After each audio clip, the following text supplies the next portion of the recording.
analyzers can become a really powerful tool if you know how to use them right and if you actually practice in reading them.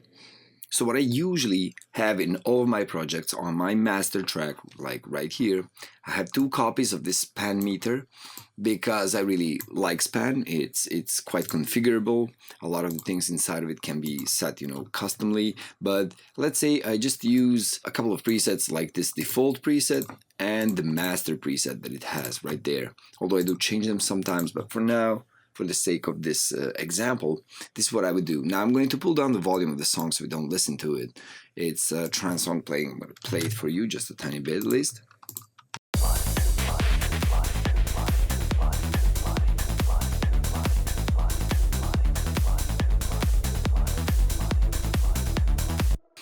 So that's the song we'll be listening to. So now with the volume pulled down, I'm going to play this song and tell you what we are looking at. So right now we're looking at 2 analyzers. One of them reacts much faster, as you can see that, to the amplitude changes in frequencies, and the other one is quite slower. And you will see that once this one actually changes something quite rapidly. You will see that in the breaks happening. So right now, why do I use these 2 such different settings? Well, you can see that this one, aside of, reacting much faster to the changes in amplitude, it also gives me a much more detailed image of all the frequencies playing in there. So all the frequencies happening and their amplitudes are much more precisely shown to me just like that. So I can see if there is any resonant frequencies. I can see if there's anything problematic right there that I might be hearing, but I also want to identify exactly what it is. So this would help me actually identify something like that. Now, if I wanted to check out the balance, the frequency spectrum balance of my song, I would mostly use this master setting right here. Why? Because when using this one, it has a much slower reaction to the amplitude changes. That means that it's giving us a more averaged value for the amplitude of each one of the frequency parts, like right there. So we can actually see with more clarities, I would say, without all of those details, even without that much speed of reaction, we can actually see the average values for each part of the frequency spectrum, and we can see the balance of our song and if the balance of the song is actually right or not. Now, how would we know if the balance of the song is right or not right here? Well, as I've told you, if you listen to music professionally produced, the music by others that you know that sounds like $1 million, and you play it through analyzers and you just sit there, watch it, see what's happening, you are going to get a pretty good image of what happens when a song sounds well and what is the actual balance of all of these frequencies right here. So as from what I can see right here is that my bass frequencies in this, so the low frequencies of this song are quite overpowering over everything else. This is not how it should be looking, on the analyzer. And even if it sounds good, this is going to make me wonder if I maybe overdid that and it maybe just fooled me into thinking that it sounds well. Although I do know the room and the environment I mix in, sometimes you get fooled, you get carried away because it's a quite a creative process. So once I get to mixing, I would definitely use this mastering preset on a span right here, and I would use this other one too to see if there is any resonant frequencies I need to remove, to see if there is anything weird happening. That's quite a detailed look. Now, aside of having spectrum analyzers tell you a lot about amplitudes and certain frequencies over time, we definitely should use some better metering for levels. Now, usually on a master output, I always have a meter like this that will measure the loudness of sound in LUFS, loudness units, full scale, using a standard made by the Audio Society, and it's usually this one or the EBU. So these standards show you the loudness, the average loudness of the song, the average volume, the average level of the signal, but they do take into account the frequencies that are in that signal.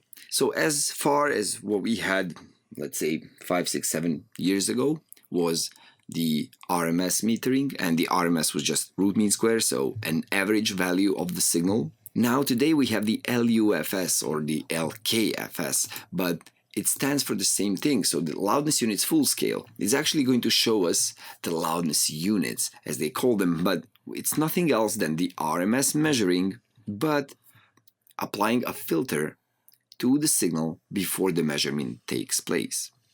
So we don't hear that filter, of course. That filter is applied before the meter gets to the signal. We actually hear the original signal quite normally.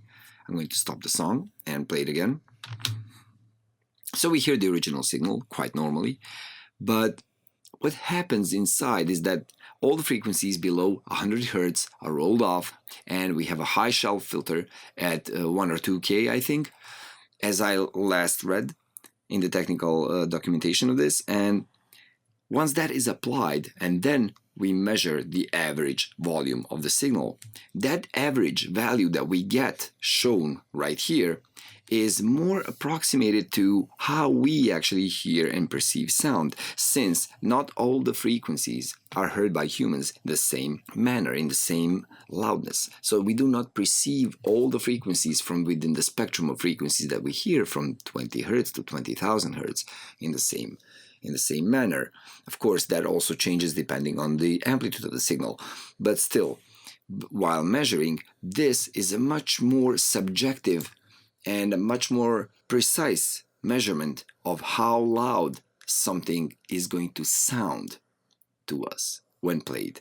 So definitely get used to looking at these while producing music and reading all the technical documentation as it comes out, since these are also updated. This is already a 4th iteration of this standard. So definitely read up on all of the news that you can get your hands on, and use these meters, since these are the latest standards being applied in broadcasting and everything you can think of. The Audio Society is fighting for everyone to actually start using these kinds of measurements for loudness, and when that happens, we shall hopefully have less loudness wars in mastering. The records are not going to be sounding that loud and that oversaturated, overcompressed, overlimited. So hopefully that's going to happen soon. But until that does, and when it does also, you are going to need tools like this, especially when it happens, since today the louder you go seems to be the more popular choice. But once all the standards are applied, and if you want to release your music, let's say on some of the streaming services, or it will require you knowing how to read a good analyzer or a good meter.